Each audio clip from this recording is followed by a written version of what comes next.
नमस्ते बच्चों। कल मैंने आपको नोट्स दिए थे विद्यालय अभिलेख पर। तो वो आपकी यूनिट है, नई यूनिट है। उसमें पहला ये जो खंड उसका है, टॉपिक जो है वो विद्यालय अभिलेख का था। विद्यालय अभिलेख, जिसको मैं आपको रिकॉल कर रही हूँ, स्कूल रिकॉर्ड्स। स्कूल रिकॉर्ड्स यानी कि जैसे स्कूल की ज़रूरी चीज़ें जो छात्रों के संबंध में होती हैं, शिक्षकों के संबंध में होती हैं, छात्रों के गार्जियंस के संबंध में होती हैं, उन सभी चीज़ों को प्रधानाध्यापक जो होता है वो विद्यालय के एक रजिस्टर पर, अभिलेख मतलब रिकॉर्ड्स, उन चीज़ों को रिकॉर्ड करके रख लेता है ताकि वक्त ज़रूरत कभी भी उसको कोई भी चीज़ एक स्टूडेंट की अगर चाहिए तो उसका डाटा पूरा उसको उस रिकॉर्ड्स में अवेलेबल हो, मिल जाए। दूसरा, रिकॉर्ड्स हम बनाते हैं बच्चों के वर्गीकरण करने के लिए भी, कि बच्चों को वर्गीकृत करते हैं। जैसे मान लीजिए कुछ बच्चे बहुत वीक होते हैं, कुछ बच्चे बहुत ठीक होते हैं पढ़ने में, तो उनको हम वर्गीकरण इस ढंग से करते हैं, सिस्टम में ला देते हैं कि हमें उनका आंकड़ा मालूम चलता रहता है, क्या ये इस एवरेज में है, ये उस एवरेज में है। तो ये सारी डिटेल्स जो होती हैं वो सब अभिलेख यानी कि रिकॉर्ड्स जो है विद्यालय बना लेता है। अब इसी का मैंने आपको प्रकार भी बता दिए थे कि जैसे सामान्य अभिलेख, अध्यापकों से संबंधित अभिलेख, विद्यार्थियों से संबंधित, फिर उपकरण यानी कि आपके स्कूल में कौन कौन सी चीज़ें ऐसी TLM है जो यूज़ होती हैं, जैसे स्कूल के लिए बेंच है, चौक है, और अदर बहुत से ऐसी मटेरियल्स होते हैं जो स्कूल के लिए नीड्स होते हैं। और वित्तीय कितना आपका फंड लगना है करिकुलर एक्टिविटीज़ में, अदर एक्टिविटीज़ में, वो सारी चीज़ें आप रिकॉर्ड्स में करते हैं। तो ये आपका कल हो चुका है मैटर। आज एक हम नया टॉपिक शुरू करने जा रहे हैं जो बहुत ही इंटरेस्टिंग है, जिसका नाम है आपदा प्रबंधन। आपदा मतलब होता है डिज़ास्टर, प्रबंधन मतलब होता है मैनेजमेंट। अब डिज़ास्टर मैनेजमेंट यानी कि आपदा प्रबंधन। अब मैं इसका सबसे पहले तो आपको थोड़ा सा एक वर्ड बताती हूँ कि जैसे कि डिज़ास्टर होता है, इसको हज़ार्ड भी कहते हैं, इसको रिस्क भी कहते हैं। रिस्क आपको थोड़ा सा आसान वर्ड लगेगा। और आप एक प्रलय, जैसे कि अगर पिक्चर देखी होगी, एक तिरंगा करके थी जिसमें प्रलय नाथ गुंडा स्वामी करके नाम आता था। तो वो प्रलय नाथ करता क्या था, हर जगह विस्फोट ही करता था, हर जगह प्रलय मचाता था। तो प्रलय से आप कुछ खुद ही वर्ड निकाल पा रहे होगे, मीनिंग को निकाल पा रहे होगे। उसी प्रकार से नेक्स्ट इसका समानार्थी शब्द है प्रकोप। तो प्रकोप, अब मैं आपको डिफरेंस, अच्छा आप एक बात, मैं डिफरेंस की बात पहले ही मैंने बोल दी। वैसे आपदा और प्रलय यानी कि प्रकोप, इन दोनों में थोड़ा सा एक बोलते हैं स्लाइटली एक बाल जितना डिफरेंस है। तो वो मैं आपका क्लियर करती हूँ कि आपदा आखिर होती क्या। हम किसी चीज़ को, किसी डिज़ास्टर को, किसी हज़ार्ड को, किसी रिस्क को कब हम उसको आपदा कहते हैं और कब हम उसको प्रकोप का नाम देते हैं। तो मैं आज ये पहले क्लियर कर देती हूँ, उसके बाद मैं आपको ये चैप्टर जो है वो कंडक्ट करती हूँ। देखिए, जब कोई चीज़, जैसे कि मान लीजिए भूकंप की घटना है, या आपका ज्वालामुखी की घटना है, या आपके जैसे कहते हैं हम कि जो भूस्खलन की घटना है, ये जो जिस प्रकार की जितनी घटनाएं होती हैं, ये अगर आपके ये उस इलाके में होती हैं जहाँ पर कोई मानव, कोई जनजाति, कोई जानवर, कोई ऐसी चीज़ नहीं रहती है जिसके जीवन मृत्यु की बात आ जाए, और ऐसी जगहों पे हो जहाँ पर लोग रहते ना हों, वो प्रलय की गिनती में आता है। लेकिन वो आपदा में तब कन्वर्ट होता है जब वो मानव जनजाति, पशु विचरण जहाँ पर रहते हों, लोग रहते हों, वहाँ पर अगर ये घटनाएं घटित होती हैं, यानी कि जनधन हानि का नुकसान जहाँ पर होता है, वो जो प्रलय आती है उसको हम आपदा में बोल देते हैं। तो मेरे ख्याल से आपका ये बात क्लियर हो गया होगा कि आपदा और प्रलय में डिफरेंस क्या होता है। देखिए, आपदा जहाँ पे जन धन और आपकी कोई भी आर्थिक संसाधन जितने भी हैं उनकी क्षति जब हो जाती है, और प्रलय जैसे कि मान लीजिए पहाड़ी इलाकों में दो पहाड़ों के बीच में कहीं पे भूस्खलन हुआ जिसके कारण चट्टानें चिटक गईं और एक पहाड़ चिटका और उसके जो ईंटें थीं वो गिर गिर के नीचे चली गईं खाई में। तो उधर नुकसान क्या हुआ, हाँ भूमि हिली, भूस्खलन हुआ, भूकंप आया, धरती हिली, लेकिन जन धन का वहाँ पर नुकसान नहीं हुआ। तो उस चीज़ को हम प्रलय आया या प्रकोप आया ये बोलते हैं। कभी कभी हम इसको दुर्भाग्यपूर्ण। और दूसरी बात ये भी है कि हम कभी ऐसा नहीं बोलते कि मुबारक हो तुम्हारे यहाँ भूकंप आया, या भाई मुबारक हो तुम्हारे यहाँ भाई सुनामी आ गई। तो ये कैसी घटनाएं हैं? ये एक दुर्भाग्यपूर्ण घटनाएं बोली जाती हैं। दूसरा अप्रत्याशित।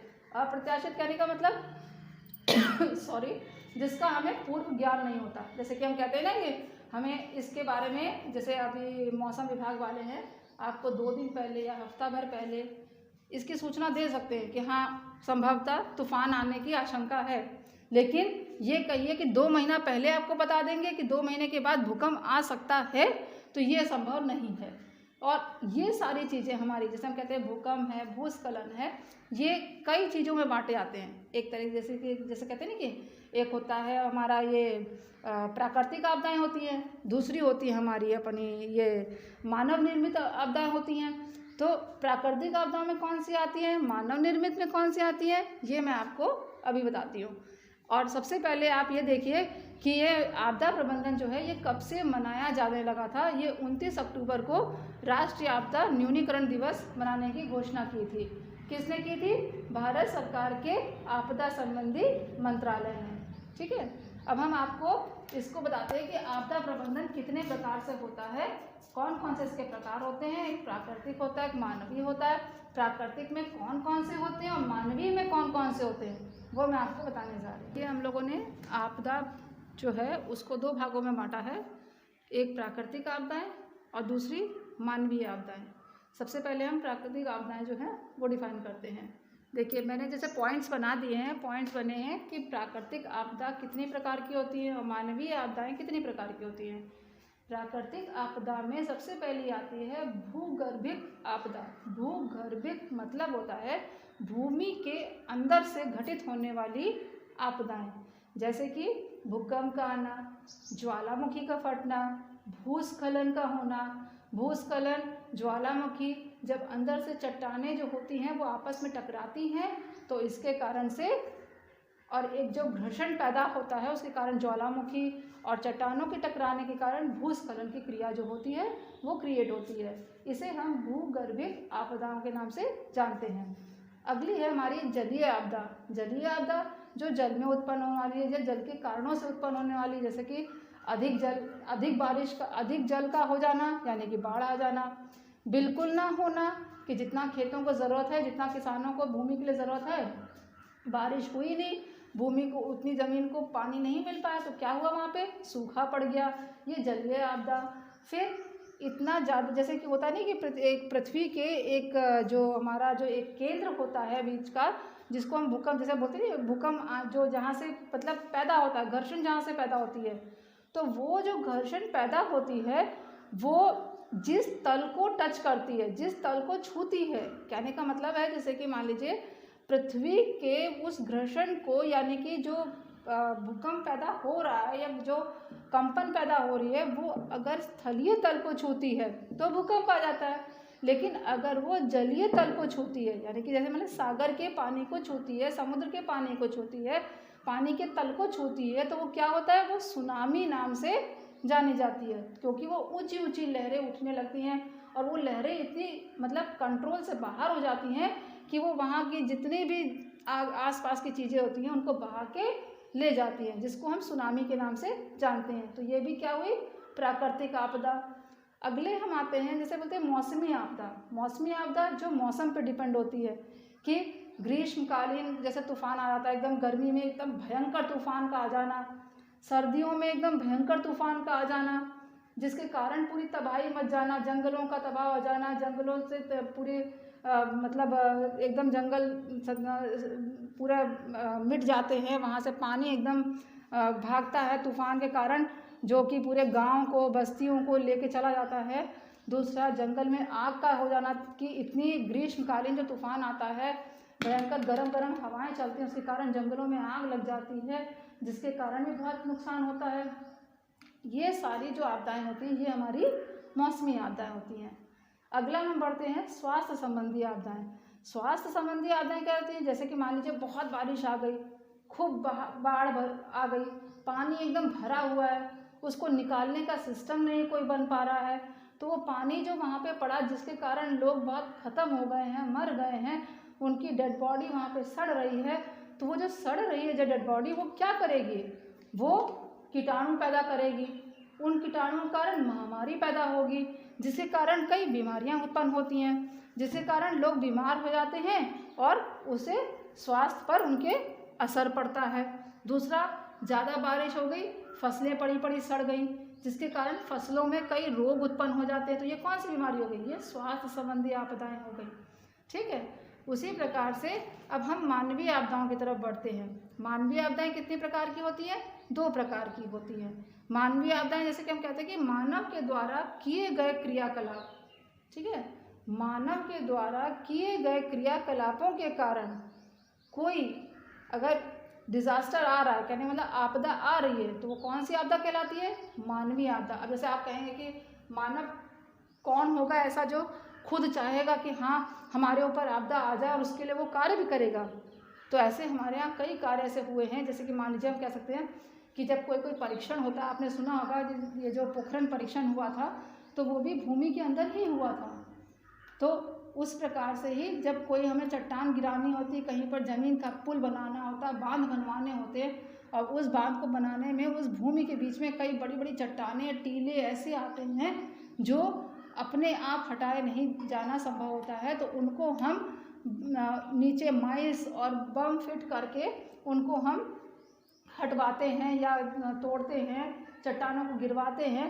तो ये सब क्या होता है, इसके कारण कई नुकसान होते हैं जो कि मानव द्वारा ही हो रहे हैं सब। या फिर हम कहें कुछ रसायनों का प्रयोग करके हम रसायन, जैसे होता है ना साइंटिस्ट लोग कुछ ना कुछ प्रयोग किया ही करते हैं, तो वो प्रयोग कभी कभी विफल भी हो जाते हैं, और उस विफलता के कारण, असफलता के कारण क्या होता है, लोगों में बीमारियां फैलती हैं, बहुत सा सर्वनाश भी होता है, कई कांड होते हैं। जैसे कि आपने सुना होगा 1984 में भोपाल गैस त्रासदी हुई थी। तो भोपाल गैस त्रासदी किस लिए हुई थी, यही एक रासायनिक परीक्षण के कारण वहाँ पर जब परीक्षण सफल नहीं हो पाया तो वो जो वायरस था वो पूरे जगह फैलकर लोगों को, बिल्कुल लोगों में विषैला पदार्थ जो था वो स्प्रेड हो गया लोगों में, तो कई बीमारियां वहाँ पर फैली थी। तो इसमें से मानवीय आपदा में सबसे पहले रासायनिक कारक आते हैं। रासायनिक कारकों में जैसे पहला आता है विषैले रसायनों का इस्तेमाल होना, दूसरा आता है विकिरण, विषैले रसायनों का इस्तेमाल, जैसे कि मैंने अभी आपको बताया, उसका उदाहरण बताया कि जो भोपाल गैस त्रासदी हुई थी 1984 में, ये इसका उदाहरण है कि जिसके कारण मतलब कि जो बॉडियां थी ऐसे कीटाणुओं का वायरल हुआ कि जिसके कारण बॉडी जो थी बहुत लोगों की सड़ने लगी, डेड बॉडीज़, और उन सड़ने के कारण वहाँ पे जो है बीमारियाँ काफ़ी फैल गई थी। नेक्स्ट आता है विकिरण। विकिरण मतलब रेडिएशन, जैसे हम कहते हैं रेडिएशन इंग्लिश में।